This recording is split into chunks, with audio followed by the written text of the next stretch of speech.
What's going on, guys? This is Nick with our screen fracture tutorials. You guys got this video to 25 likes. Thank you for that. And yeah, so we are going to do the screen fracture. For those of you that didn't watch the video, this video exactly, I will show you what a screen fracture here is. You'll see right here's the little triangle effects that are popping up and, you know, magnifying and twitching and all that awesome stuff. There is a processing error with YouTube.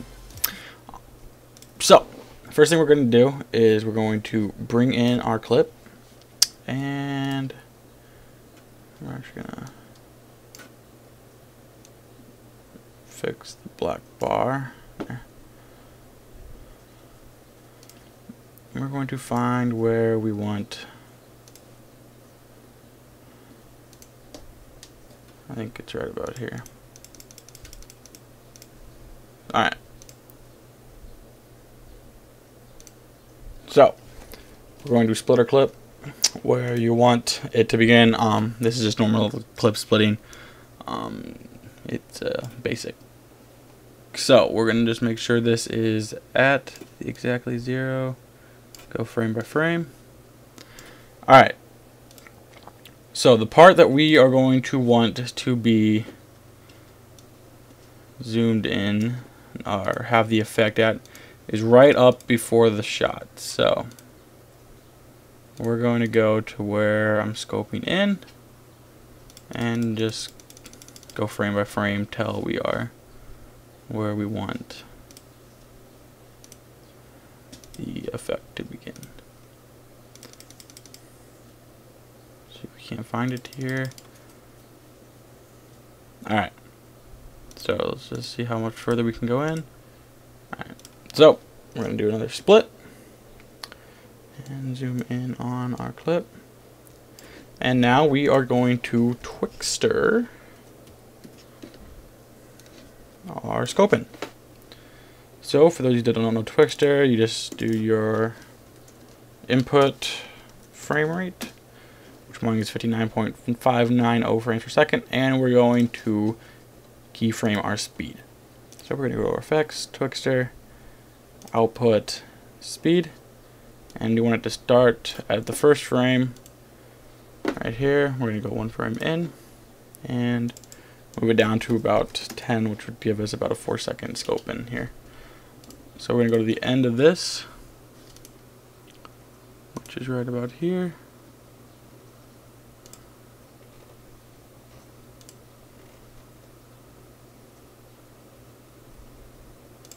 As you can see, it is slowly scoping in.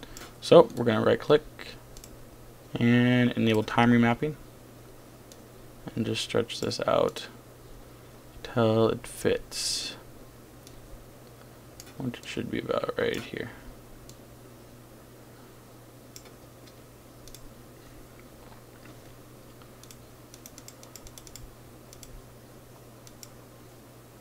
Alright, so we don't want it to get the actual gameplay, we just want the scope. So that is right there. Let's zoom in on our thing. Right there. And then we're just going to go to right here. And then if we just do a quick play, it's, there you go. So we have our Twixtor in place, and we're just going to make this, we're just going to hit Control, we're going to highlight both of these and just hit Control-Shift-C. Make them into a composition themselves. So now we have our first little part here. Now we're going to get into our actual making of the effect. So we're going to go ahead and go Layer, New, Adjustment Layer, and we're going to go to where we want the effect to begin. You want about a 30-frame effect, so we're just going to zoom in to where we can see frames. Go to the beginning, or go to 15 frames, and we're going to hit Alt begin bracket, and then 30 frames, and go Alt end bracket, and that will just give us our where the effect's going to be. So now we're going to go ahead and go in here and go to transform and put that on there. And with transform, you can like rotate and skew and all that fun stuff. But a lot of people for this use magnifying, which is just the zoom in. But with this, you can actually, you have more options to do more stuff. Make sure you have uniform scale checked. But before we do that, we're going to want to go into our adjustment layer, into our effects, into our transform, and we're going to alt-click anchor point and pick whip it to position. That's just so wherever we put our triangle, it's going to follow like our anchor point, so we can place our anchor point really anywhere we want. If I put my position anywhere I want, the anchor point will go with it. If we did not have this picked whipped, like if I go back here a few steps and I would move this here, it would move it off the screen.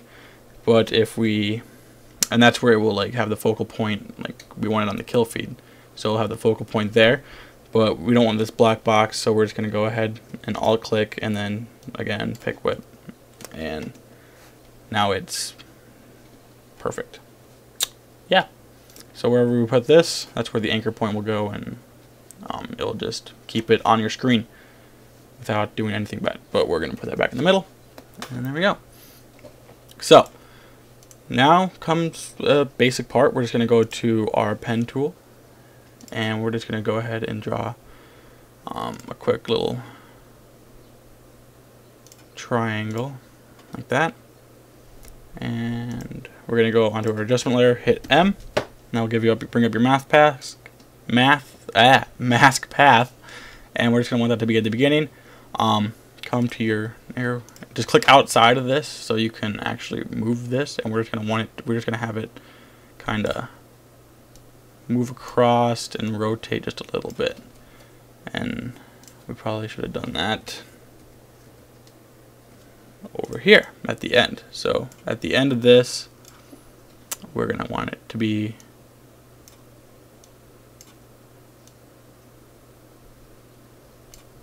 we're going to want to rotate it there. So it's just going to rotate across there like that. Now now that we have that, that's just going to be, the adjustment layer is going to be there. So we're going to take our scale, make sure again you're on uniform scale, and just put it to 125. That's usually good. You can put it to something else if you want, but that's just going to pop that out, and as it goes by, just zoom in a little bit. And you know, that's just the basic effect. But what we're going to do is we're going to go ahead and go to a plugin from Video Copilot called Twitch. This does not come with After Effects, so you're going to have to go and buy it from Video Copilot or use your own method of getting these. So we're just going to go ahead and put some Twitch on here, and we're going to want to keyframe the global amount to hit the stopwatch, and then we're going to go to enable.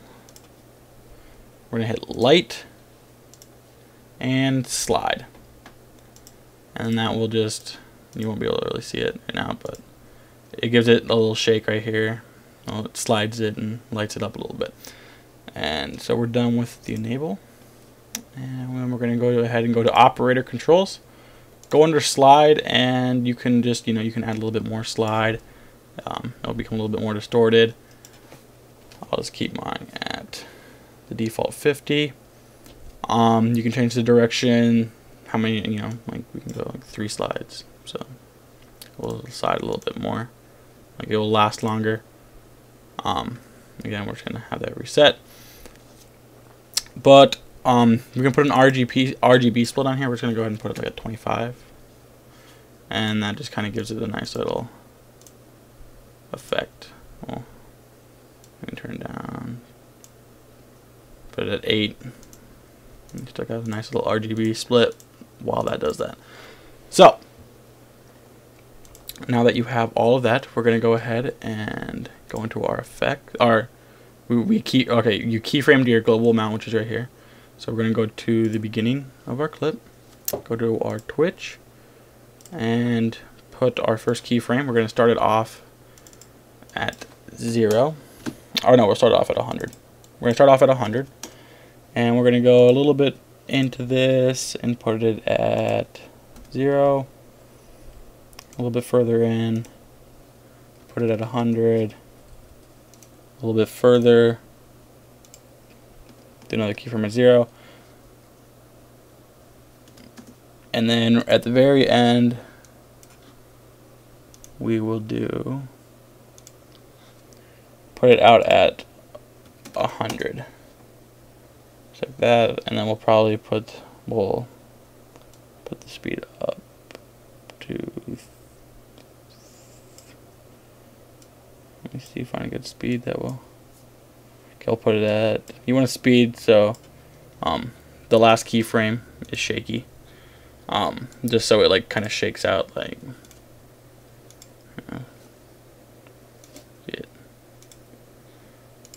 let me get a full little preview, well, not RAM preview, but, and then you'll see it just kind of, as it goes, it just does that little shake. And then that's all you really need to do. If you just want to make more triangles, just duplicate it, kind of bring it over a little bit. Just click on your adjustment layer, hit M, bring it on your mask path. Go to the first frame, delete that path, and then delete this path, and then just kind of, you know, put it to where you want the next one to start. So we'll move it like, this one come up here, and we'll make it a little bit thinner, and we'll start the keyframe there, and then we'll just have it end.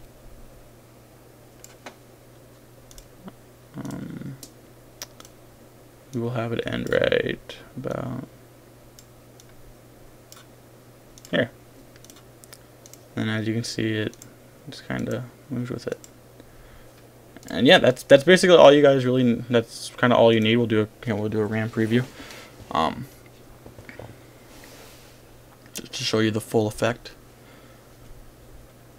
But yeah, this is really good. You can use this like on normal gameplay, or you can use it in your cinematics. But you know, it's really good to, you know, the scope and effect before it can make like a feed, or, you know, running up to do a trick shot. You know, just a small little effect. You can keep the triangle small. You can, you know, motion track the adjustment layer and actually have it like have them floating like as the motion track's going through, I guess. You can also do this with color corrections. You can like put like a color correction spot. Like we could put a color correction on there and it would do the color correction. But here's your quick preview. And the one thing I always usually do is I just disable the audio right here. But then yeah, we can just throw in a song really quick. Get our waveform in this. You just kind of, you should probably do this before you start, but find where your song begins, and the drop or main part of a song right there. And well, not right there actually. I wanted to go to where the shot is, which would be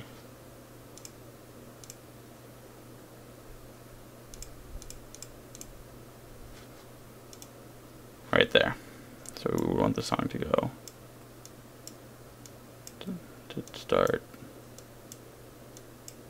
right there, and you just have your build up to it.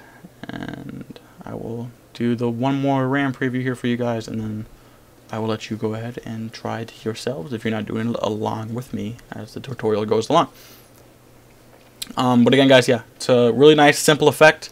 You can mess with the adjustment layers and do this instead of just doing the shaking on the RGB split. You can actually, you know, do color corrections or motion track the color correction onto a adjustment layer and just have it expand as your motion track's going through, or your motion track will go into the adjustment layer, and then the rest of the video will be color corrected with that, or the motion track video part will be adjusted with that. And you know, it's just kind of a cool way to move into color corrections. But again, like, here's your preview, and then we will end this tutorial. And that's it, guys. And you remember, all you gotta do is just duplicate the layers and then edit the mask path, And that's all you gotta do. Thanks you guys for watching. I hope you guys enjoyed this episode. I will be bringing you guys a new tutorial for a new plugin that comes with Adobe, or that doesn't come with it, but that's for After Effects CS6. That I think is going to be really cool, and it will make intro making so simple. So, I hope you guys enjoyed this one. Thank you for watching again. Peace out.